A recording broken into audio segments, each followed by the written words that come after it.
नमस्कार दोस्तों, यथार्थ लर्निंग प्लेटफॉर्म पे आपका स्वागत है।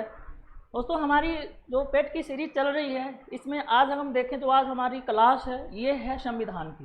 ठीक, इसके पहले हमने प्राचीन इतिहास, मध्यकालीन इतिहास और आधुनिक इतिहास के सभी क्लासेस लिए हुए हैं। और अब अगर आप हमारे वीडियो पर नए हैं, ठीक है, तो आप जाइए प्ले लिस्ट में और सारी वीडियो आपको वहाँ पूरी तरीके से मिल जाएंगी। ठीक, और आपने अगर हमारे चैनल को अभी सब्सक्राइब नहीं किया है तो आप प्लीज़ आप सब्सक्राइब करिए और जो बेल आइकन है उसको प्रेस ज़रूर करिए।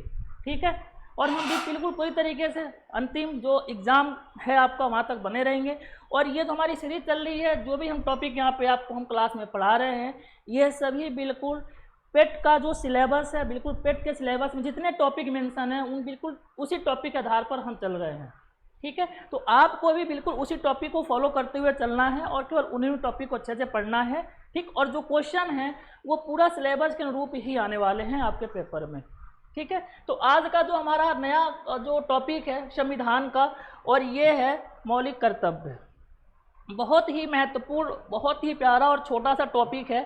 ठीक है, अगर आप देखेंगे तो संविधान में कुछ ऐसे महत्वपूर्ण चैप्टर हैं जहाँ से हमेशा क्वेश्चन पूछे जाते हैं, जैसे मौलिक अधिकार हो गया, आपका मूल कर्तव्य हो गया, नीति निषेध तत्व हो गया, उसके बाद संविधान के भाग हो गए, इनकी अनुसूचियाँ हो गई, संविधान की विशेषताएँ हो गए, प्रस्तावना हो गया। ये जो सभी एक बेसिक आप देखेंगे, जो आपका बेसिक पॉइंट है, ये संविधान का बहुत ही महत्वपूर्ण पॉइंट और यहाँ से क्वेश्चन आते हैं। तो उसमें से जो हमारा सबसे महत्वपूर्ण आज का जो टॉपिक है, जिस पे हम डिस्कस करने वाले हैं, मौलिक कर्तव्य।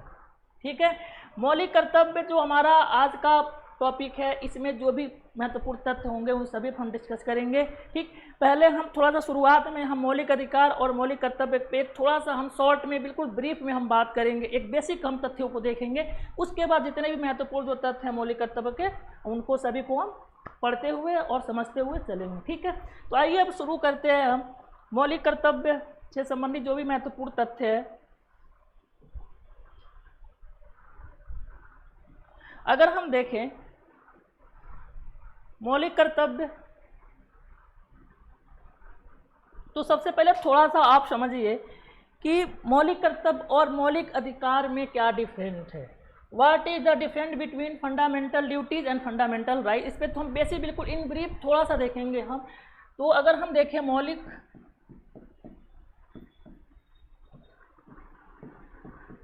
मौलिक अधिकार और मौलिक कर्तव्य, अब जैसे आपको भी पता है कि हमारे संविधान में मौलिक अधिकार का वर्णन है और भारत के जितने भी नागरिक हैं उन सभी को मौलिक अधिकार दिए गए हैं। ठीक है, और उसके साथ साथ मौलिक कर्तव्य भी दिया गया है। तो अगर हम यूँ कहें कि क्या अगर हमें केवल मौलिक अधिकार अगर हमारे पास होता, ठीक है, तो ये क्या देश के हित के लिए होता, या फिर क्या मौलिक अधिकार को देने के साथ साथ ये ज़रूरी हुआ कि हमारा एक मौलिक कर्तव्य भी होना चाहिए। ठीक है, तो इस पर थोड़ा सा ब्रीफ में समझेंगे। जैसे देखिए, अगर हमें जो मौलिक अधिकार मिला हुआ है, तो आपका ये जो मौलिक अधिकार है ये व्यक्तिगत होता है, ये व्यक्तिगत मिला हुआ है आपको। और मौलिक अधिकार ये कानूनी रूप से मान्य है। अगर आपके मौलिक अधिकार का कोई हनन होता है तो आप हाई कोर्ट या सुप्रीम कोर्ट में जा करके, ठीक है, जो आपका हनन हो रहा है, आप न्याय की लड़ाई लड़ सकते हैं अपने अधिकार को लेकर के। ठीक है, तो इसमें अगर हम देखें तो मौलिक कर्तव्य देने की आवश्यकता क्या पड़ी, इसको बनाने की आवश्यकता क्या पड़ी। देखिए, इसमें अगर हम देखें थोड़ा सा डिफरेंट है, समझिएगा, क्योंकि जो मौलिक अधिकार है ये होता है व्यक्तिगत। ठीक, और जो मौलिक अधिकार है ये आप, अगर आप जैसे मान लीजिए आपको ये अधिकार मिला हुआ है, इस अपने अधिकार के थ्रू जो भी आप मान लीजिए आपके पास अधिकार है उसके थ्रू, जैसे आपको अगर बोलना है, आपको बोलने की आज़ादी है, आप जैसे आपका जो कंट्री है लोकतांत्रिक देश है ये, है ना, तो आपको लगता है कि अगर सरकार कोई काम कर रही है वो हमारे पक्ष में नहीं है, ठीक है, तो आप उसका विरोध भी कर सकते हैं। ये आपके पास अधिकार है, राइट टू स्पीच का, है ना। आपको सरकार के खिलाफ अगर वो कोई काम कर रही है जो हमारे हित में नहीं है, आप उसके खिलाफ कोर्ट में भी जा सकते हैं। ठीक, तो ये सभी आपको मौलिक अधिकार मिले हुए हैं।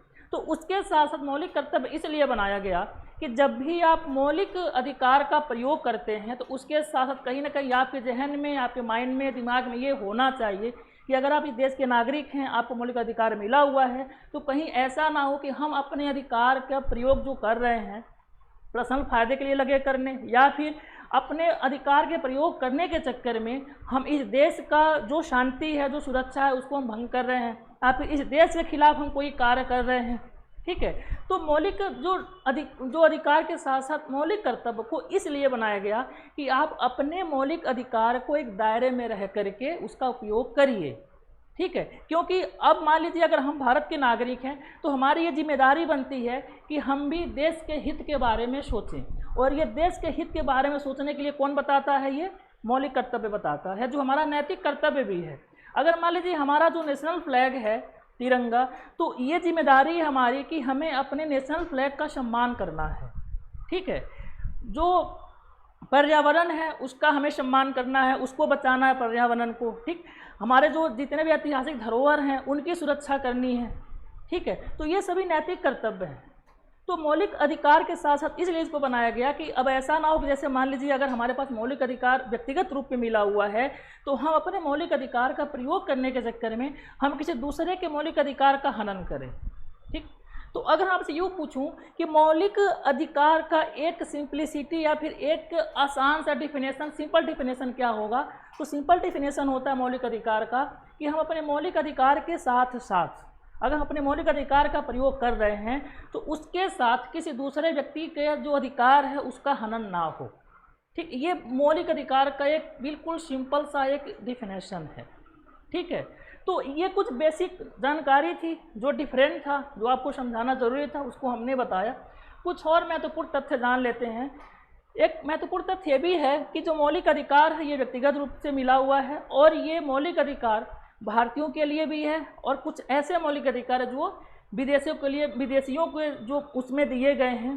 ठीक है, लेकिन जो मौलिक कर्तव्य है ये केवल और भारतीयों के लिए है। जो भी नैतिक जिम्मेदारी बनती है, जो इस देश के नागरिक हैं, उन सभी के लिए केवल मौलिक जो कर्तव्य उन्हीं के लिए बनाए गए हैं। ठीक, उसका मौलिक अधिकार को हम हाई कोर्ट या सुप्रीम कोर्ट में, अगर मान लीजिए हमारा जो मौलिक अधिकार है गवर्नमेंट इसका हनन करती है तो हम हाई कोर्ट या सुप्रीम कोर्ट में जा सकते हैं। ठीक है, लेकिन मौलिक कर्तव्य में क्या होगा? मौलिक कर्तव्य कानूनी रूप से मान्य नहीं है। हम इससे लड़ने के लिए हम हाई कोर्ट या सुप्रीम कोर्ट में नहीं जा सकते हैं। ठीक है, क्यों? क्योंकि देखिए, अगर हमें तिरंगे का सम्मान करना है, हम देश के नागरिक हैं, हमारा नैतिक कर्तव्य है। ठीक, तो अगर हम अपने तिरंगे का अपमान करते हैं, ठीक है, या फिर और कोई ऐसी गतिविधियों को हम बढ़ावा देते हैं जिससे हमारे देश का नुकसान हो, जहाँ पे हिंसा भड़क सके, ठीक, तो आपके खिलाफ सरकार क्या कर सकती है? कार्रवाई कर सकती है। आप अब इसको लेकर के आप कोर्ट नहीं जा सकते, क्योंकि आपका नैतिक कर्तव्य है कि आपको शांति सुरक्षा बनाए रखना है। ठीक, तो आपका ये संविधान कहता है। ठीक है, तो एक बेसिक सा जो डिफरेंट था हमने उसमें देखा, मौलिक कर्तव्य और मौलिक अधिकार से संबंधित। आपको मुझे उम्मीद है कि पूरा क्लियर ही हो गया होगा। अब कुछ मौलिक कर्तव्य से संबंधित थोड़ा सा जो बेसिक फैक्ट है इसको जान लेते हैं। अगर हम मौलिक कर्तव्य के बात करेंगे तो ये भाग 4 क में रखा गया है। इसमें मौलिक कर्तव्य भाग 4 क में रखा गया है। भाग 4 में क्या है? नीति निर्देशक तत्व, जिसको हम DPSP कहते हैं शॉर्टकट में। ठीक है, DPSP है ना, ये भाग 4 में है। नीति निर्देशक तत्व भाग 4 में बनाया गया है और भाग 4 क में मौलिक कर्तव्य है। ठीक, अगर हम भाग 3 की बात करेंगे तो भाग 3 में क्या है? मौलिक अधिकार है। ठीक है, फंडामेंटल राइट, मौलिक जो अधिकार है वो भाग 3 में दिया गया है। तो ये बेसिक जो क्वेश्चन है यहाँ से आपके पूछे जाते हैं। ठीक है, अगर हम अनुच्छेद की बात करें, किस अनुच्छेद में मौलिक कर्तव्य को रखा गया है, तो जो आपका अनुच्छेद है, अनुच्छेद 51 क में मौलिक कर्तव्य को रखा गया है। ठीक है, तो अब हम आगे और बढ़ते हैं, जो भी बेसिक जो पॉइंट हैं उसको देखते हैं।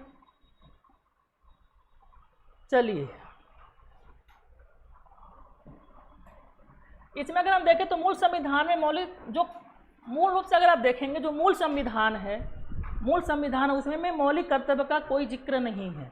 ठीक है, इसको संशोधन करके उसमें शामिल किया गया। हुआ ये, जो हमारे संविधान के जो निर्माता हैं, जब संविधान बनाना लिखना शुरू किया तो मौलिक अधिकार का तो उन्होंने उसमें मेंशन कर दिया, लेकिन बाद में ये चीज़ें बाद में उनके दिमाग में आने लगी कि क्या मौलिक अधिकार के साथ साथ मौलिक कर्तव्य भी होना चाहिए।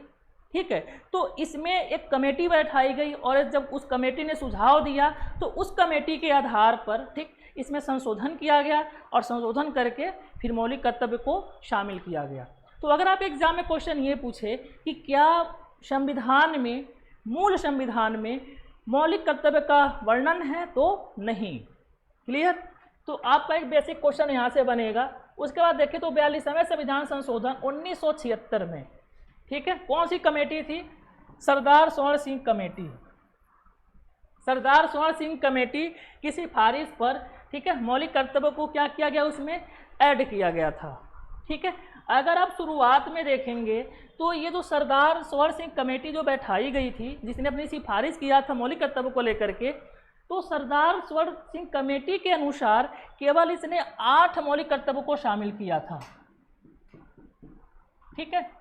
जो 8 मौलिक कर्तव्य केवल इसने शामिल किया था, वो बाद में उसको क्या कर दिया गया, 10 बढ़ा दिया गया, उसकी संख्या 10 कर दी गई थी। ठीक है।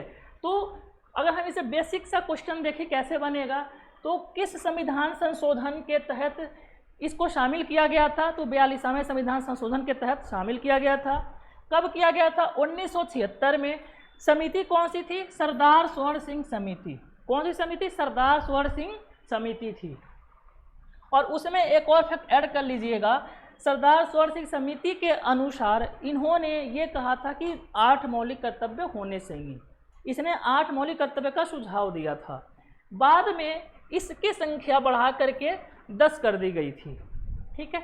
उसके बाद देखें तो 86वें संविधान संशोधन 2002 के तहत एक और मौलिक कर्तव्य को जोड़ा गया था और उसके साथ साथ बाद में अगर आप देखेंगे तो इसकी जो संख्या है, वर्तमान संख्या कितनी हो गई?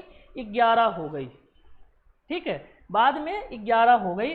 तो आपसे ये क्वेश्चन पूछेगा कि किस संविधान संशोधन के तहत एक और मौलिक कर्तव्य जोड़ा गया था? 86वां संविधान संशोधन। कब संशोधन हुआ था? 2002 में। कब हुआ था? 2002 में। ठीक है। अगर हम आगे देखें, अगर हम आगे बढ़े तो इसमें क्या है, इसे प्राप्त नागरिक द्वारा मानना अनिवार्य है। देखिए ये अनिवार्य है आपके, जो मैंने अभी बताया कि इसके साथ साथ आप अपने बचाव के लिए आप कोर्ट नहीं जा सकते। अगर आपने अपने देश के खिलाफ कोई ऐसा जो गतिविधि है जो आपको नहीं करना चाहिए और देश के हित के लिए खतरा है वो, और आपने किया है, तो निश्चित रूप से आपके ऊपर कार्रवाई हो सकती है, आप बच नहीं सकते हैं। ऐसा भी नहीं है कि आप कोर्ट जाएंगे, आप उस केस लड़ेंगे तो बच जाएंगे, नहीं, ये कंपलसरी है, आपको मानना है, अनिवार्य। ये जो 11 मौलिक कर्तव्य हैं आपको इसमें इसको देखना ही देखना है। ठीक है। उसके बाद देखें तो अब इसमें मौलिक जो कर्तव्य है उसका हम वर्णन देख लेते हैं कि मौलिक कर्तव्य के आखिर में कौन कौन से उसमें शामिल किया गया है। ठीक। तो ये आपको थोड़ा सा जानना ज़रूरी है। जैसे हम देखें तो पहला जो आपका संविधान का आदर और सम्मान और साथ ही तिरंगा राष्ट्रगान का सम्मान। देखिए सबसे पहला आपका यही है, जो आपका संविधान है उसका पालन करना है। ठीक। और जो आपका तिरंगा झंडा है, ठीक है, जो नेशनल फ्लैग है, ठीक है, उसको आपको सम्मान करना है। ठीक है। अगर हम आगे बढ़े तो इसमें जो दूसरा पॉइंट है क्या है, स्वतंत्रता संग्राम में जिन्होंने अपना बलिदान दिया और उनका आदर सम्मान करना। मतलब जो हमारे जो स्वतंत्र सेनानी हैं, जो स्वतंत्रता सेनानी हैं, उनका हमें सम्मान करना है, आदर करना है। तो आपका दूसरा मौलिक कर्तव्य। तीसरा क्या है, राष्ट्र की एकता, अखंडता और संप्रभुता की रक्षा करना। ठीक। ताकि जो हमारा देश है वो एक रहे, यूनिट रहे। ठीक। उसकी जो अखंडता है वो भी यूनिट रहे। ठीक है। किसी प्रकार से कोई विखंडन ना हो और उसकी जो संप्रभुता है ये कायम रहनी चाहिए। ठीक। जो हमारे देश की जो संप्रभुता है ये कायम रहनी चाहिए। तो अगर आप इन सब के खिलाफ जाते हैं तो निश्चित रूप से आपके ऊपर कार्रवाई हो सकती है। तो आप इन जो आपकी फंडामेंटल ड्यूटी है ये आपको पता होना चाहिए। उसके बाद क्या है, राष्ट्र की विचारधारा और राष्ट्र के आदर्श मूल्यों की रक्षा। जो राष्ट्र है, राष्ट्र के जो आदर्श मूल्य हैं उसका आपको रक्षा करना आपका नैतिक कर्तव्य है। ठीक है।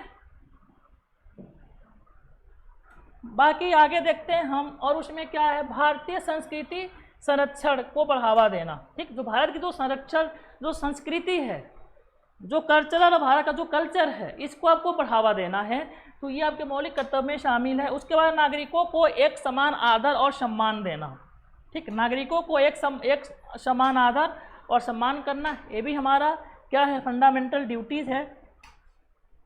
उसके बाद देखें तो 7वां है प्राकृतिक संपदा का संरक्षण करना।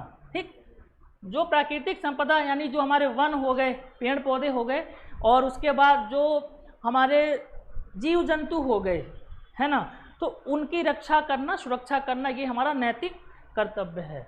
उसके बाद हम 8वां देखें तो वैज्ञानिक मापदंडों को अपनाना और राष्ट्र के विकास हेतु नवीन ज्ञान के क्षेत्र में क्या करना, वृद्धि करना। ठीक है। उसके बाद भारतीय सार्वजनिक संपत्ति की प्रत्येक परिस्थितियों में रक्षा करना हमारा मौलिक कर्तव्य है। उसके बाद राष्ट्र के विकास है तो सामाजिक कार्यों में अपना योगदान देना। जो भी राष्ट्र के विकास के लिए अगर कोई भी योजनाएं चलाई जा रही हैं, कोई भी कार्य हो रहे हैं, तो हमारा ये कर्तव्य है कि हमें उसमें अपना योगदान देना चाहिए, उसमें अपना क्या करना चाहिए, भाग देना चाहिए। और 11वां है जो लास्ट है आपका, या प्रत्येक माता पिता का उत्तरदायित्व होगा कि बच्चों को प्राथमिक निःशुल्क शिक्षा 6 से 14 वर्ष तक प्रदान कराया जाए। ठीक है, तो ये आपका फंडामेंटल क्या है, ड्यूटी है 11। ठीक है, 11 फंडामेंटल ड्यूटी है। तो मुझे उम्मीद है कि आपको जो हमारी क्लासेज हैं पसंद आ रही हैं। ठीक है, और आप रेगुलर बने रहिए, हमारे साथ जुड़े रहिए और देखते रहिए और अपने अंदर इम्प्रूवमेंट करते रहिए। ठीक है, इसी के साथ साथ हम जानते हैं और भी आपके लिए क्लासेस ले आएंगे, जो प्रैक्टिस वाले सारे बैच रहेंगे। उसमें हम जितना क्वेश्चन यहाँ पे जो भी कराएंगे, वो जो आप अगर हमारी थियरी क्लास देख रहे हैं तो इसके बाद जो प्रैक्टिस होगा, क्वेश्चन आपका पूरा प्रीवियस ईयर का क्वेश्चन पेपर होगा। ठीक, और वहाँ से आपके काफ़ी सारे जो कॉन्सेप्ट हैं वो क्लियर हो जाएंगे। ठीक है, तो आज के लिए इतना ही, फिर हम आगे मिलेंगे इसी के परिप्रेक्ष्य में। तो आज के लिए आपको धन्यवाद।